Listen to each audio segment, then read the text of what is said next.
The sad part for the ego is it cannot cope with empty space. It cannot compute with its emptiness, you see. There is only emptiness, right? And you say, so what is around you? Things born from emptiness, including this body, this cushion, and the space around is born from emptiness. Emptiness is no longer no more. Emptiness is infinite. See? So when the Buddhists say, oh, only emptiness, the mind says, we have to deny that, you see. We have to deny that because it's not true. We can perceive form, noise, sense, taste. Because emptiness creates whatever it wants to create.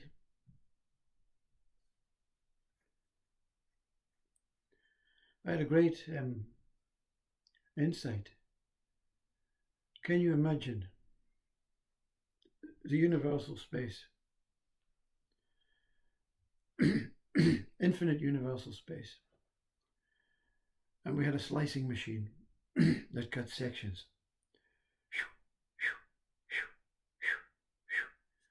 No space between the sections though.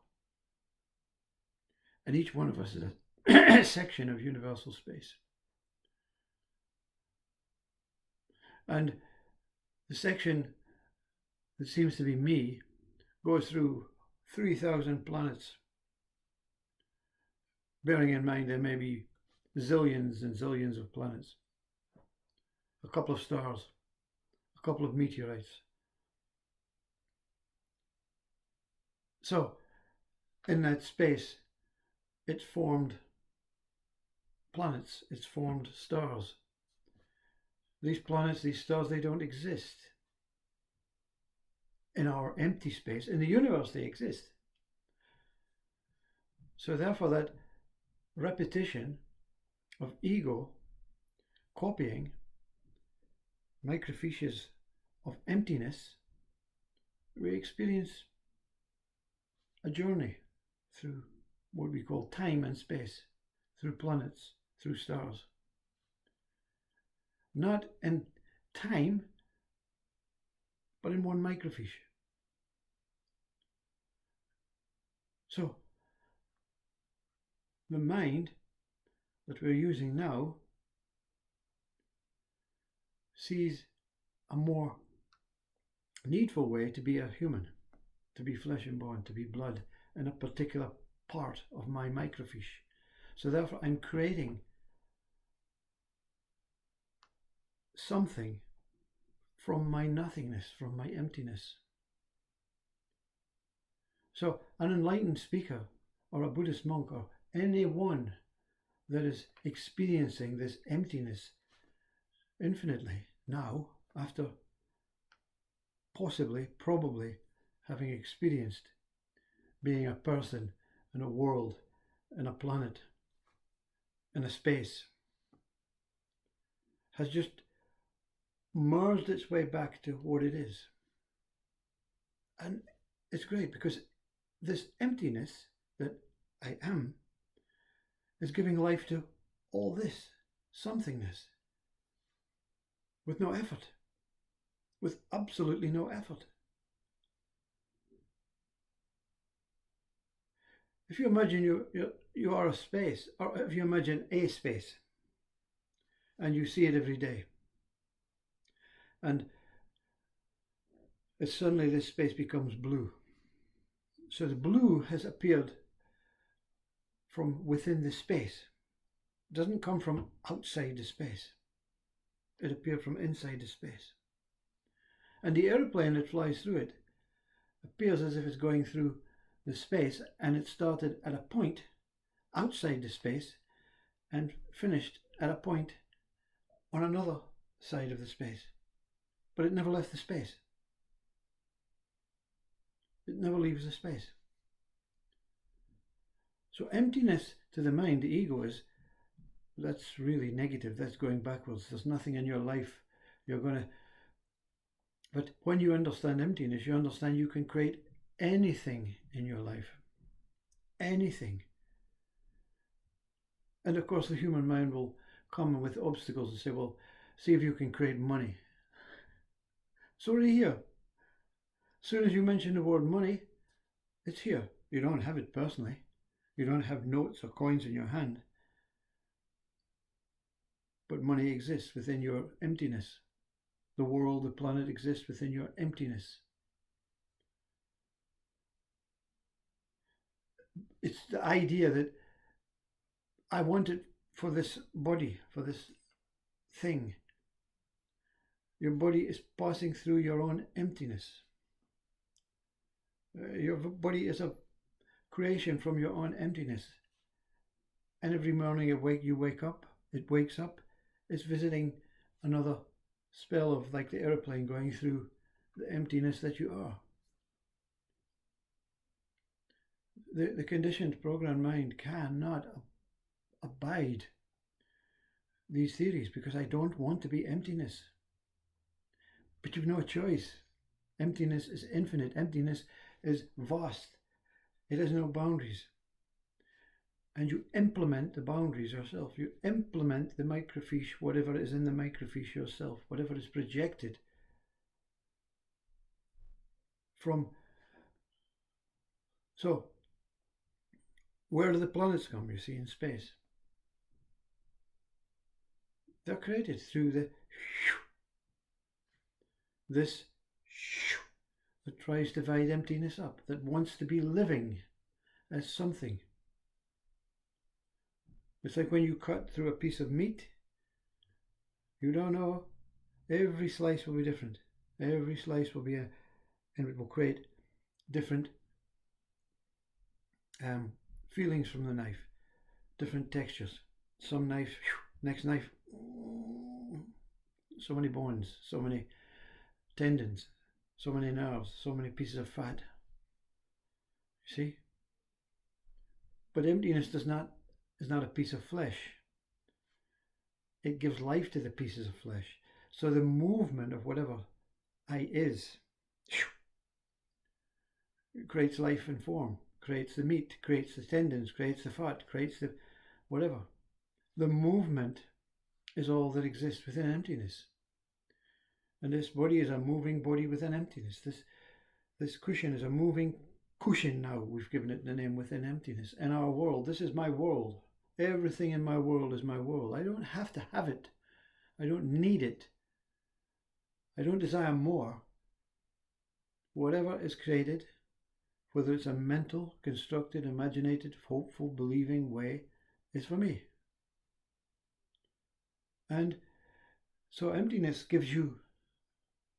doesn't give you permission to be something different. It just opens up the space and says, look, this is my world. This is all for me. The humans have utilized our ego and said, well, I want this piece of the world, you see. I want this house. I want this car. I want this woman, this man. But everything is for you. Each human being do not own another human being. We're talking about nature, we're talking about the planets, we're talking about what you've been given. We're here. The humans are microfiches of emptiness in their own universe. And sometimes two humans meet each other because it's not broken. The emptiness is not broken. There's just through it. So you can look through into the next one's universe, which is your child, your partner. But the minute you tamper with their universe, there's a problem, you see. Emptiness vibrates, the I vibrates, everything that vibrates when something is not as it should be. The emptiness, that the I provides a screen for myself to see myself as whatever I appear as, or whatever anything appears as. But I'm looking from the place of emptiness now. I'm not looking from something that I've created in a secondary way alone. Because the body is important for me to understand that I am full of everything and empty initially.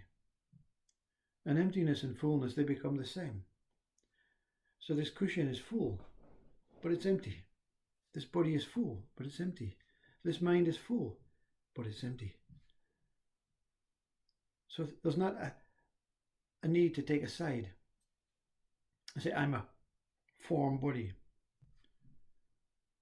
And when I die, I'll be nothing. Nothing takes place. There's nothing taking place. There's just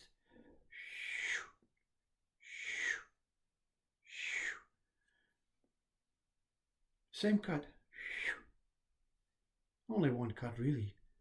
But the echo of that goes on infinitely, because where does it start? Where does it stop? It's like a wormhole traveling through to reveal emptiness and its possibility, infinite possibilities to what it will experience. So it's great, you feel wonderful.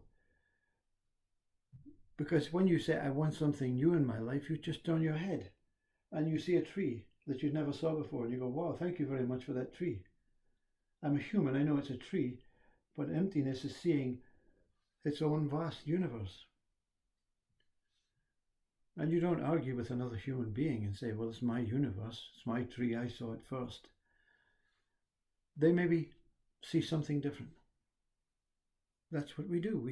We're unique in our microfiche of the universe.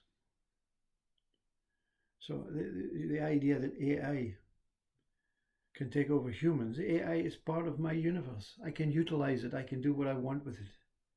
It will never supersede, because AI is something born from emptiness, and it still has a connection to emptiness, because there's no disconnection from emptiness. You see, emptiness doesn't mean nothing, it means some sort of value. But you'll never discover emptiness without being full. So all you're doing is turning around and looking backwards at your truth, and realizing that the whole universe is coming through you, this microfiche, this space, this emptiness. And every breath is for you. Every object is for you. And you don't have to say, I want that object, because I don't want to keep that object and focus on that object. I want something new every day. Oh, look, something else comes. Something else. Perception, whether it's a smell, whether it's a sound, whether it's a taste, something new every day. So you do the opposite of what the ego says. You don't hang on to things and keep things. You let things pass, because there's more coming. And then in the very act of the body's last breath, death, more will come. Something new will come. Because emptiness is immortal, infinite, and always here. It's just that I gives it life. Who is I, you see? Who is the that gives emptiness life? Where does it begin? Which direction does it take? Is it this way? That way? Just another theory, you see? But to know emptiness is to know your whole self as fullness, as everythingness, as completeness, as oneness. One being I.